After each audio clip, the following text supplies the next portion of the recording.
Hello, basketball people, we have news. Let's go to more news about the Golden State Warriors. I ask you to give a thumbs up and subscribe to my channel, as I am a Warriors fan.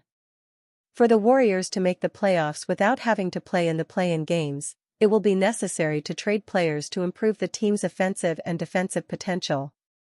Getting rid of some players will be necessary because they are players who have potential but cannot maintain consistency in their performances. The Warriors need to do something. The longer Stephen Curry plays like he's 27 instead of 37, the more obvious it becomes that he's perhaps further from the end than anyone might think. And the longer he keeps it up devoid of any signs of slowing down, the more apparent it becomes that Golden State is perilously close to wasting away an extended precious window. Forget the All-Star team, Curry is playing at a first-team All-NBA level. This isn't Dirk Nowitzki's final stages in Dallas or Dwayne Wade's swan song in Miami, at least not yet. That's why with the February 5th trade deadline now less than a month away, it's time for Mike Dunleavy Jr. to once again push more chips into the middle of the table. And no, not with roster tweaks around the fringes. This team is simply too far away. They need to once more think big, just as they did a year ago in swinging for Jimmy Butler. Fortunately, they have the contracts and future picks to go and get it done, and do so without giving up Butler or Draymond Green. The first major domino of trade season fell with the Hawks sending Trae Young to the Wizards, signaling the official end of an era in Atlanta. The Hawks' return, C.J. McCollum, Corey Kispert and no draft picks, could be an omen for teams looking to offload expensive distressed assets, of which there are plenty. Enter Charlotte and New Orleans, both of whom are saddled with onerous max contracts. Warriors' three-team trade proposal. Although the new NBA cap restrictions and aprons make it far more difficult to concoct deals that actually work, it's not impossible. The Hornets are paying LaMelo Ball $37.9 million this season with another 3 years totaling $131 million through the 2028-29 season. Meanwhile, Zion Williamson is making $39.5 million this season and is extension eligible this offseason despite another 2 years and $87 million on his current Pelicans deal. Here's my proposal. Warriors receive LaMelo Ball. Hornets receive Zion Williamson, Will Richard, GS's 2028 unprotected first RD pick. Pelicans receive Jonathan Kuminga, Moses Moody, Brandon Podziemski, GS's 2026 first RD pick. The money works all around, though it's worth mentioning Kuminga cannot be traded until January 15th. And we can of course quibble on draft picks. Editor's note, Fanspo's trade machine is the best on the internet as it includes updated draft assets, contract stipulations, and real-time feedback on why trades don't work. It also allows the ability to toggle on and off certain restrictions such as Kuminga's January 15th stipulation. More, ranking every team's chances of landing Ja Morant. Let's quickly break down what's in it for each team. Why Warriors say yes. Golden State's offense crumbles whenever Curry is off the floor, 106.4 PTS/100 possessions, which would rank dead last in the NBA. Most fake trades involving a major name also feature either Butler or Green heading out the door. By keeping Jonathan Kuminga, the divorce here is long overdue. Out of the Butler trade with Miami a year ago, Golden State gave itself another out. The 6 feet 7 inches Ball is big enough to play alongside Curry and obviously has the chops to carry an offense without Curry. Yes, sending out Kuminga, Podziemski, and Moody thins out an already barren rotation. And they are still small, that's an understatement. But a main four of Curry, Ball, Butler, and Green gives Golden State a fighting chance. Ball's critics say he's an unserious basketball player with beyond questionable shot selection, among other bad habits. But the talent is undeniable. Would the Warriors' championship pedigree squash those bad habits? It's a high-risk, high-reward gamble. It would certainly cost Golden State some serious post-Curry draft capital. I'm not sure giving up an unprotected pick to both Charlotte and New Orleans would be enough, but that's probably where the conversation starts. Warriors are painfully wasting the best Stephen Curry season left. Stephen Curry is playing his best ball, but do the Warriors have enough to make it pay off? The Golden State Warriors sit at 20-18 and the 8th seed in the Western Conference. The full story has not been told, and a move at the trade deadline is likely lingering, but it goes without saying their early season performance has been disappointing. While their stars have played spectacularly this season, their component parts have not been adequate to put together an extended winning stretch. As a result, the Warriors are in danger of finding themselves on the outside looking in as we approach the mid-season mark. Stephen Curry, however, has been playing some of the best ball of this era of his career. According to Bill Simmons, this is the best he's been in a while. Curry's having his best year in 3 years. They actually need scoring. They're paying all this money for Jimmy Butler, who's getting 17, 19 a game. Draymond can't score. They have all these other bench guys that you don't know what you're getting from. For years, Golden State's mandate has been clear: give Curry the pieces he needs to compete for a championship. If they are unable to accomplish that goal this season, they could be wasting the final opportunity they have left. Stephen Curry is forcing the Warriors to make a move at the trade deadline or risk wasting his final superstar season. Curry, as sad as it may be, is likely in the penultimate season of his career. He is in the final season of the 4-year deal he signed back in 2022, and he has a 1-year contract extension valued at around $62 million for the 2026-27 season. The Warriors' championship window is clearly defined, and Curry is doing everything he can to maximize it. Through 28 games, he's averaging 28.8 points, 4 rebounds, and 4.5 assists while knocking down 39.1% of his attempts from three-point range. As he nears his 38th birthday, it's hard to think he'll sustain this level of performance forever. He's not at the level of production that other MVP candidates have achieved, but he remains one of the most important players in the league nonetheless. Golden State, as they are currently constructed, simply don't have the juice to supplement him. They are 19th in the NBA in offensive rating and 20th in points per game. They are 6-6 in games where Curry scores 30 or more points. Curry is enough to make any team dangerous in a playoff scenario, but every contender this season must view themselves through the mirror of the Oklahoma City Thunder. As it stands, the Warriors would almost certainly fall short against a team that dominant. This leaves them with no option but to go all out in their attempts to furnish Curry with the pieces he needs. A change of scenery for the Warriors. The question lingers. What should the Warriors do to get back in the hunt? Some believe they should blow it up, while others think they should just ride it out until the wheels fall off. However, Simmons has a different take. You think like, oh, they gotta get a center, they gotta do this. It's like, they actually need scoring. You know, they're paying all of this money for Jimmy Butler, Draymond can't score, and they have all of these other bench guys that you don't know what you're getting from, Simmons said. I'm just going all in on offense. I want to build a team that can outscore other teams and kinda do what the Celtics are doing. It has been reported that the Warriors are one of the teams interested in acquiring Anthony Davis.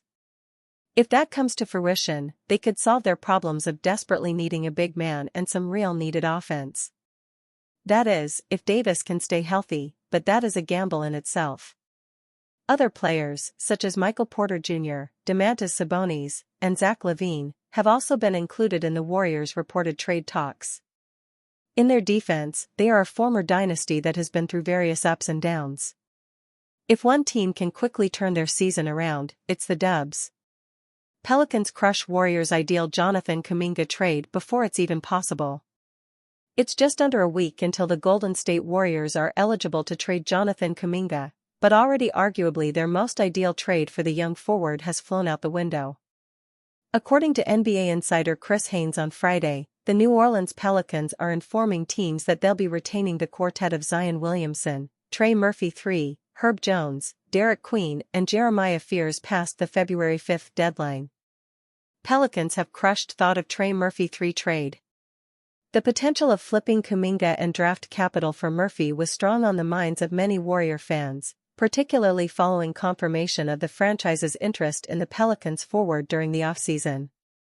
Optimism had arisen in recent weeks given New Orleans have regularly been mentioned as a team interested in Kuminga, with ESPN even outlining a hypothetical deal on Thursday that would see Golden State give up their young forward, along with fellow 2021 lottery pick Moses Moody and draft capital, in exchange for Murphy and sharpshooter Jordan Hawkins. Sources: New Orleans Pelicans are disappointing the market in informing teams that Zion Williamson, Trey Murphy, Herb Jones, Derek Queen and Jeremiah Fears will remain with the organization past February 5 trade deadline. Unfortunately, it seems that hypothetical deal will remain as such, putting the Warriors in a tough spot with Kuminga, who the franchise has already moved on from and leaving out of the rotation across 12 of their past 13 games. Murphy's deep shooting and athleticism was seen as a perfect combination as Golden State chase a consistent third scoring option. Despite strong seasons from star duo Stephen Curry and Jimmy Butler, the Warriors remain just 19th in offensive rating nearly halfway through the season. Murphy is averaging a career-high 21.5 points, 6.1 rebounds, 3.5 assists and 1.5 steals so far this season, shooting an efficient 49.5% from the floor and 38.2% from three-point range on nearly 8 attempts per game. He dropped a career-high 42 points against the Los Angeles Lakers earlier in the week, having gone for 27 the game before in Miami. Golden State had also been mentioned as a potential suitor for Jones as well, albeit it's become clear the roster is in need of offensive talent more so than the 27-year-old's defensive skill set. Perhaps his removal from trade discussions is a good thing for the Warriors, ensuring the 6 feet 7 inches wing doesn't elevate a playoff competitor in the Western Conference such as the Los Angeles Lakers. The only good news on the Murphy front is that it does provide the Warriors some clarity prior to Kuminga's trade eligibility, allowing them to move on from that chase and explore what else may be available before the deadline. Warriors Kuminga suitor makes unexpected move, per insider. The Warriors' Kuminga suitor landscape shifted this week when an insider revealed that a leading team pursuing Jonathan Kuminga made an unexpected move ahead of the trade deadline. The long-brewing Jonathan Kuminga saga in Golden State may be headed not toward a blockbuster resolution, but toward something far quieter. According to The Athletic's Sam Amick, the Golden State Warriors have lost much of their leverage in trade discussions involving Kuminga, whose role has evaporated under coach Steve Kerr and whose relationship with the organization has frayed beyond easy repair. With Kuminga officially becoming trade eligible on January 15, Golden State has resumed canvassing the league in hopes of salvaging value for the former number 7 overall pick. But the landscape has shifted, and not in the Warriors' favor. What once looked like a bidding market now resembles a waiting game. Warriors Kuminga suitor adjusts offer. Amick reported that Kuminga's disappearance from Kerr's rotation has materially altered how rival teams view both the player and Golden State's negotiating position. The Sacramento Kings have emerged as the most persistent suitor, but even that interest has cooled. The Kings are widely seen as the leader in the Kuminga clubhouse, Amick wrote, but the first-round pick they once offered is no longer on the table. Last summer, Sacramento proposed a protected 2030 first-round pick and Malik Monk in a sign-and-trade framework. But league sources now told Amick that the pick has been pulled as Kuminga's standing within Golden State has deteriorated. That erosion has consequences. With Kuminga's Warriors role disappearing this season, and his frayed relationship with Steve Kerr an open secret, Amick noted, this is potentially the price Golden State will pay for that crucial loss in leverage. The Warriors, meanwhile, remain uninterested in absorbing the Kings' veteran contracts, meaning any deal would likely require a third team to facilitate salary and asset movement. Warriors signal willingness to wait, but Kuminga frontrunner sees posturing. Publicly, Golden State has taken a firm stance. Amick reported that the Warriors insist they are prepared to carry Kuminga past the February 5 trade deadline if no acceptable deal emerges, even if that position is unpopular internally and among the fan base. That posture, however, is being met with skepticism around the league. NBA insider Brett Siegel of Clutch Points described the situation as untenable and believes the Warriors' messaging is largely strategic. It's just turned into a very awkward situation, Siegel said. He knows he doesn't want to be there. Steve Kerr knows he doesn't want to be there. The front office knows his camp no longer wants to operate with the Warriors. Siegel pointed to a recent example that underscored how fragile the relationship has become. Against Oklahoma City, with multiple Warriors sidelined by injury, Kuminga appeared poised for a significant role, only to be added to the injury report late and ruled out with back soreness. "I just don't believe that was a real injury situation," Siegel said. "It feels like his camp doesn't want his value diminished anymore by Steve Kerr's rotations and minutes." Whether fair or not, the perception has taken hold, both sides are preparing for separation. Sacramento still leads, but the price has dropped. Despite the shifting dynamics, Sacramento remains the most logical destination, given its continued need for athletic wing scoring and Kuminga's age profile fitting its competitive timeline. But the Kings are no longer bidding from a position of urgency. With no first-round pick involved and Golden State uninterested in Sacramento's veteran depth, any deal now appears likely to be incremental rather than transformative. That reality has reframed the central question. It is no longer what Kuminga could become elsewhere, but what he is worth now. A quiet ending to a loud promise. Once viewed as a cornerstone of the Warriors' post-dynasty future, Kuminga now represents a cautionary tale of timelines misaligned.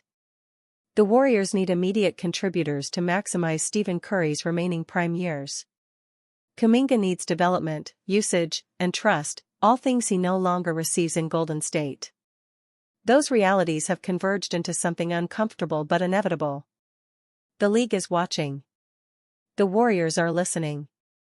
Kuminga is waiting. And as the deadline approaches, the most likely outcome is not a splash, but a settlement. A quiet ending to what was once a very loud promise.